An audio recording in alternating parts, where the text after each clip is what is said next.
हम देख रहे हैं कि IMF की कड़ी शराइत वो एक बैरियर बनकर खड़ी हुई हैं। किस तरह से मामला आगे बढ़ाएंगे, कितना बड़ा चैलेंज बन चुका है, चूँकि वादे भी किए गए हैं इलेक्शन से पहले, उनको किस तरह से वफा किया जाएगा? अली, आपका तज्जिया सारे मामले पे।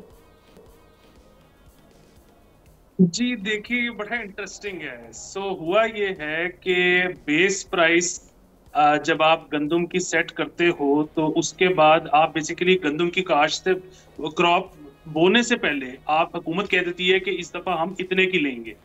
अच्छा, किसान जो है उसको पता लग जाता है कि अच्छा यार, मेरी इतने का बीज लगेगा, इतने की मेरी खाद लगेगी, इतना मेरा जो है काश्त में लग जाएगा और उसके बाद मुझे इतना प्रॉफिट मिल जाएगा। अब ये साल हर साल से इसी तरह से चल रहा है। इस दफा जब पंजाब हुकूमत ने, और खैर बाकी भी शायद उसमें थे मुलविस, लेकिन मेजर कंट्रीब्यूशन पंजाब का था, जब उन्होंने बेस प्राइस पर लेने से इनकार कर दिया और वो आड़तियों के हत्थे चढ़ गए, और उसके बाद बेस प्राइस से कोई तकरीबन 1000 रुपया शायद नीचे गंदम गई। तो उसके नतीजे में हुआ क्या?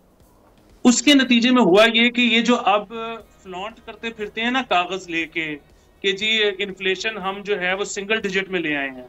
इन्फ्लेशन ये मेजर कैसे करते हैं? ये इन्फ्लेशन मेजर करते हैं जो आपके बहुत ही जरूरी अशिया होती है ना, उसकी एक बास्केट बनाते हैं, उसकी कीमत से तयन करते हैं कि इन्फ्लेशन कितनी है। अब जब इन्फ्लेशन आई है ना नीचे, तो यहाँ पे मतलब आई एम अज्यूमिंग कि किसी बाबू ने मशवरा दिया होगा IMF को कि ये देखें कि इन्फ्लेशन इससे नीचे आ गई है, इससे हम अपने टारगेट्स मीट कर सकते हैं, तो आप ऐसा करें कि पाबंदी लगा दें कि हम बेस प्राइस सेट ही ना कर सकें। जो इसमें सबसे बड़ा मसला है जो किसी ने सोचा नहीं, वो ये है कि इसके बाद खास तौर पे चले गन्ने की तो खैर है, मतलब वो ठीक है कि किसान पिस जाएगा, उसको पहले CPR नहीं मिलता, अब उसको जो है वो मिल जो मर्जी रेट लगा दे, अब कोई बॉडी नहीं है तयन करने के लिए रेट का। लेकिन जहां तक बात है ना गंदम की, तो यहां पर तो आ सकता है फेमिन। ये किसी को अंदाजा ही नहीं है कि वो ये इन्होंने क्या कर दिया है, और इसकी जो जिम्मेदार है ना, अगेन IMF को ये ख्याल क्यों आना था? IMF को ऐसा करने से क्या मिलेगा, ये सोचने की बात है। जी, ये पिछले ये जो अभी हुआ है गंदम की उसके काश्त के बाद, और उसके बाद जो हमारे नंबर्स आए हैं, ये यकीनन यहां से किसी ने उनको मशवरा दिया है कि ऐसे करके देख लो। जी असद। जी अच्छा, मैं एहतशाम साहब और अली की बातों से मुकम्मल तौर पे इत्तेफाक करता हूँ। इन्फ्लेशन वाले फिगर जो है उनकी भी हद तक, लेकिन आप देखिए इसके अंदर एक और स्टेटमेंट भी बड़ी इंटरेस्टिंग है कि जी आप अपने price mechanism, price setting mechanism जो हैं उनको आप ख़त्म करें और इसकी फुल इम्प्लीमेंटेशन जो है जून 2026 तक करें, और उसके बावजूद भी उन्होंने इस साल की जो काश्त है उसको इसके अंदर बीच में डाल दिए। ये आप देखें जी, ये ब्लैकमेलिंग भी सिर्फ नहीं है, ये मतलब ये फोर्सफुल ब्लैकमेलिंग है IMF की तरफ से।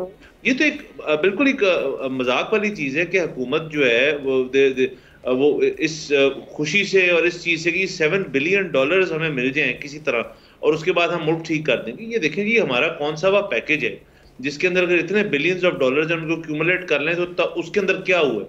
आपने क्या कुछ ठीक कर लिया है? कितने को आपने यहाँ पे, और ये मैं इस हुकूमत की बात नहीं कर रहा, तमाम हुकूमतों की बात कर रहा हूँ कि जितने IMF पैकेजेस आए हैं आज तक, उसके बाद आप अगर यहाँ खड़े हैं कि IMF ये डिक्टेट करेगा कि आपकी एग्रीकल्चरल पॉलिसी क्या है, तो ये एक मजाक है, नंबर 1।